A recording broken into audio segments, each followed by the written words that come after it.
Funny how nobody ever pictures a storm starting with silence, but that's exactly what it felt like, standing at the top of those cold marble stairs, suitcase in hand, as my husband Marcus whispered to his new girlfriend, yeah, my old yoga instructor, down below, like I was just part of the wallpaper, something to be peeled off and tossed away.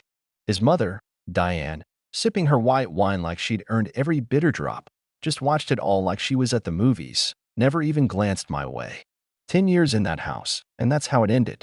No fights, no apology, just silence, side eyes, and a dead phone waiting for a late Uber. Marcus didn't help with my bags. You'll land on your feet, he said, like he was wishing me luck at a job interview instead of watching his wife walk out into a thunderstorm. That's when I knew it wasn't heartbreak I felt. It was relief, not that anyone cared about my side. They never bothered to ask who I was before Marcus, before I let myself get erased by their polished life. Truth is, I came from South Dallas, raised by my grandmother Miss Loretta, a black woman who bought half her block during the 70s, taught me how to spot a hustle a mile away, how to keep your name off the wrong lists, how to hold power so quietly that nobody ever saw it coming. When she passed, she left me property deeds, shares in 3 banks, and a letter I wasn't allowed to open until they show you who they are. I opened it after Diane first called me a charity case. That day, I moved everything, houses, stocks, cash, into a shell company under my middle name, Renee.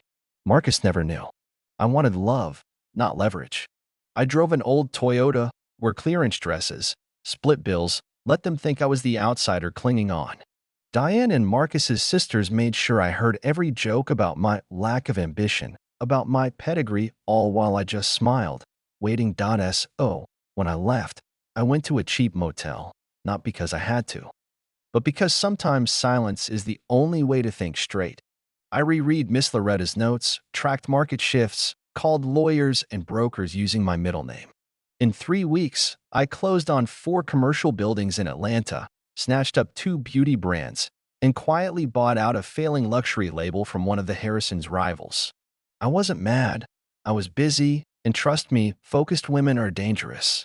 Meanwhile, Marcus was unraveling, burning through cash for vacations and shopping trips, egged on by a girlfriend who thought refinancing meant endless money. Diane co-signed a new mortgage, never read the fine print. By the time they realized they were about to lose everything, it was too late. The restaurant bled cash, and the mansion, my old prison, was heading for auction. I ignored Marcus's texts, blocked every number, made sure not even my shadow was available for his pity. 3 months to the day, I walked into the back of the auction hall, emerald jumpsuit, hair in a bun, gold hoops catching every bit of light. Nobody recognized me at first. When the auctioneer called for final bids, I raised mine by $500,000. The room went silent. Marcus spun around, Diane gasped, and the girlfriend's face did this little twitch. I didn't flinch. I signed for the house as Vanessa Renee Johnson, full cash, no speech, no scene. This time, I wasn't coming home, I was claiming it, but I never moved back in. Instead, I called a woman from the shelter, Latrice, a single mom with 3 kids, evicted after her landlord disappeared with her rent. I gave her the keys, told her, this place needs joy. Make it yours. She cried. Her kids ran wild through the halls I once cleaned in silence. I smiled, stood on the porch, and told myself, it's not home if you're not wanted. Word spread. Vanessa bought the house for cash. Vanessa gave it away. People started whispering that girl's been holding out all along. The Harrisons became a punchline in private clubs and salons. Marcus tried to play the victim, told everyone I tricked him, but nobody cared. I didn't give interviews, didn't gloat, didn't even post online. I just lived, bought a penthouse, hired a chef, started collecting art, practiced yoga on my own balcony with the wind as my only judge. Meanwhile, Marcus's world crumbled. His girlfriend bailed when the money ran out. Diane sold their vacation home, and the family restaurant shut down after a health inspection flunked them hard. Folks said I must have been behind it, pulling strings, but I wasn't. Sometimes karma just shows up on schedule. I started journaling again, writing down not just my business plans, but gratitude. I'm done pretending to be small. I'm in the room now. My circle got tighter. People who once called me nobody suddenly wanted my opinion, I never chased revenge, just clarity. Every Sunday, I called my best friend and thanked Miss Loretta in my heart. I visited her grave, brought hydrangeas, whispered, "You were right." They showed me. The lesson she drilled into me, buying land, spotting red flags in men, never mistaking peace for permission, had saved me in ways my old family never could. A few months later, at a cafe, a young woman recognized me from the auction. "Was that really your house?" she asked.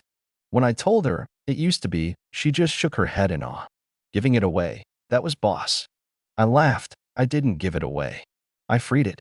She told me later that story helped her leave a bad relationship. I kept building. Quietly, always. Buying up luxury properties under new LLCs, turning empty buildings into homes for women starting over. No foundation, no press, just me, my means, and my mission. One night, at my penthouse, I gathered a handful of friends, all folks who'd been dismissed, doubted, left behind. We toasted. Look at us now. We're not footnotes. We're our own headlines. I meant it. Then, one day, Marcus called. I let it ring, but picked up on the third try. His voice was shaky. He talked about losing everything, about feeling invisible for the first time, about not knowing who I really was. I let him talk. When he finished, I just said, that was the problem. I always knew.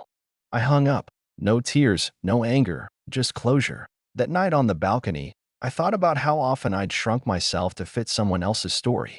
No more. I wasn't bitter. I was wide awake. I wasn't waiting for applause. I learned to clap for myself. If that made people uncomfortable, well, they'd better get used to it. I didn't survive all that silence just to whisper my own story. A few weeks later, I bumped into Latrice at a bookstore, both reaching for Maya Angelou's memoir. We laughed, hugged, caught up. She'd started her own daycare. Her kids were thriving. "That house changed everything," she said.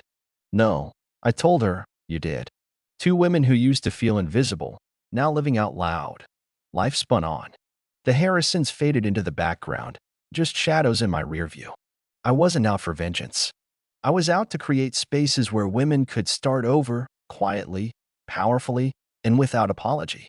No branding, no charity galas, just a new kind of legacy. Funny, isn't it? They thought kicking me out was the end of my story. Turns out, all they did was hand me the silence I needed to write my own masterpiece. So, what do you think? Does walking away make you weak? Or is it the start of everything? Drop your thoughts below, argue it out. I'll be here, reading every word, because this time, my story isn't about them. It's about all of us who ever had to start over and chose to rise anyway.